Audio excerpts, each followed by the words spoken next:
BFM Business, les chroniques de l'été. Le monde d'après, on a beaucoup utilisé cette expression au moment de la crise sanitaire. Quels sont les gagnants et les perdants de ce nouveau monde? C'est le débat de ce mercredi avec Emmanuel Le Chypre, Jean-Marc Daniel et Nicolas Dose. Bonjour Nicolas. Bonjour et bienvenue autour des 10 marqueurs du monde d'après. Marqueur numéro 7, les gagnants et les perdants du monde d'après. Alors j'ose une question provocatrice. Est-ce que dans tout ça, l'Europe peut tirer son épingle du jeu? Tiens, je vais pas commencer pour une fois. C'est toujours moi qui commence, qui me mouille en premier. Qui veut commencer sur les gagnants, les perdants du monde d'après? Ça peut être par secteur, ça peut être par pays, même par grande tendance. Emmanuel Le Chypre. On voit bien. Alors, ce qui est intéressant, je trouve, dans les deux crises qu'on vient de traverser, c'est que, un peu comme pour la démographie, d'habitude, quand les grandes crises sont mondiales, elles ont tendance à frapper à peu près uniformément tous les pays, tous les secteurs et même toutes les catégories sociales, même si effectivement pour les moins favorisés, c'est toujours beaucoup plus dur que pour les riches. Là, on a quand même une crise partie de la crise sanitaire qui a des effets extrêmement contrastés sur les grands secteurs. Quand vous regardez, par exemple, c'est assez amusant, l'évolution des cours de bourse des 20 grands secteurs de l'économie mondiale.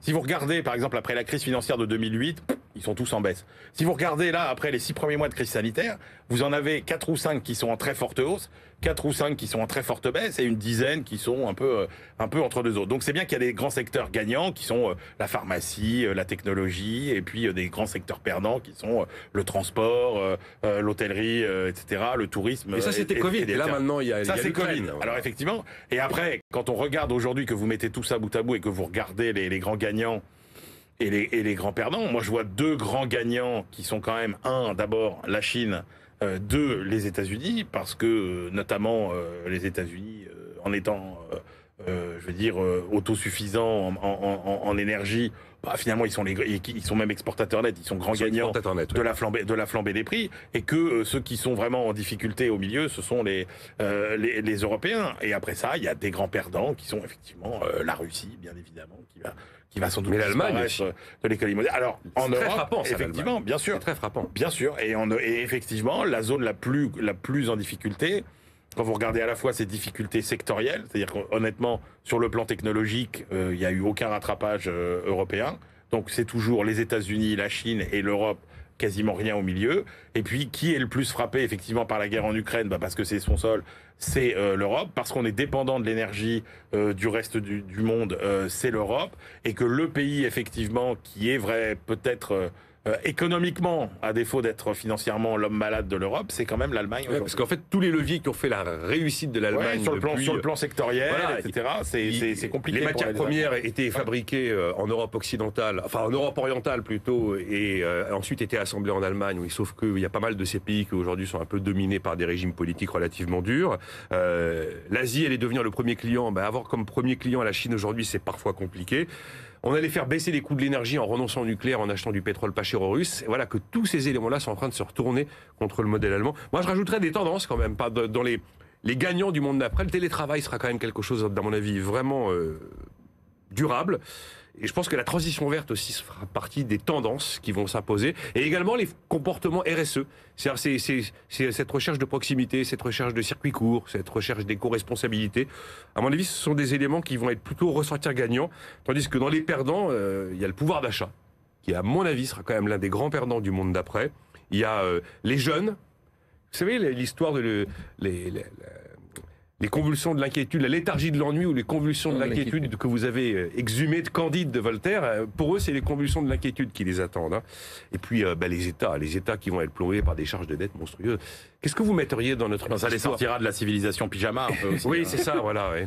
Jean-Marc, dans les gagnants-perdants de ce monde d'après. Vous avez abordé les choses de façon très différente. Emmanuel a parlé des pays, ou plutôt des secteurs, des modes d'organisation. En termes de pays, je pense qu'un des grands perdants, c'est la Chine. La Chine est en déficit de sa balance des paiements courants. La Chine est de plus en plus montrée du doigt sur ce qui s'est passé autour de la pandémie. Il y a de plus en plus de gens qui l'accuse d'avoir été à l'origine plus ou moins Comme on n'aura jamais de vérité. Oui, on ne saura jamais. Et on s'aperçoit qu'elle est en train de perdre tout un tas de marchés au profit du Vietnam. Et c'est un pays qui, en plus, est le lieu en ce moment d'affrontements assez sévères entre différents clans. On l'a vu d'ailleurs avec le confinement de Shanghai, qui était un confinement qui était voulu depuis Pékin et auquel s'était opposé le Premier ministre qui était de la région de Shanghai. Donc je crois que c'est un pays qui a mangé... Sur l'énergie, Jean-Marc, ce qui se passe en Russie est quand même une très bonne affaire pour l'approvisionnement énergétique des Chinois. Oui, mais enfin, ça bénéficie aux Russes. Les Chinois, ils achètent quand même le pétrole des Russes à un prix qui est relativement élevé. Et alors, effectivement, justement, le pétrole est en train de redistribuer les cartes et on le voit dans la distribution des balances des paiements courants. Les pays qui dégagent maintenant des excédents de balance des paiements courants, c'est clairement les pays pétroliers. Ouais. On parlait dans une précédente chronique de l'Arabie Saoudite, qui est le pays où la croissance va être la plus forte. Et on s'aperçoit que les pays qui avaient traditionnellement des excédents comme le Japon et l'Allemagne sont désormais pratiquement à l'équilibre de leur balance des paiements courants et ils vivent beaucoup sur la rémunération des excédents qu'ils ont acquis précédemment. Donc il y a à mon avis un déport de l'épargne, des revenus vers les pays producteurs de pétrole et vers les pays producteurs d'énergie. Et ça, je pense que tout le monde est perdant, parce que ce sont des pays, quand on regarde leur classement dans les pays les plus innovants, qui sont les moins bien placés. Je prends assez souvent la comparaison entre la Suède et la Norvège. La Suède est le 2e ou le 3e pays le plus innovant au monde suivant les classements, et la Norvège est le 20e. Alors que ce sont deux pays qui ont la même tradition historique. Et donc je crois que le gros problème, c'est que les gagnants, c'est les rentiers, et donc les perdants, ça va être les entrepreneurs. On parlait de l'Europe, on s'est pas étendu sur l'Europe. J'attends de voir ce qui va se passer pour l'automobile européenne, dans les secteurs qui risquent de perdre... 12 millions d'emplois de l'automobile européenne. Hein, et quand on regarde les pays qui se sont le plus opposés à la date de 2035 comme passage c'était l'Italie, la Roumanie et la Slovaquie, qui sont les 3 lieux privilégiés de production automobile en ce moment. Prochain marqueur du monde d'après, dette, qui va payer? BFM Business, les chroniques de l'été.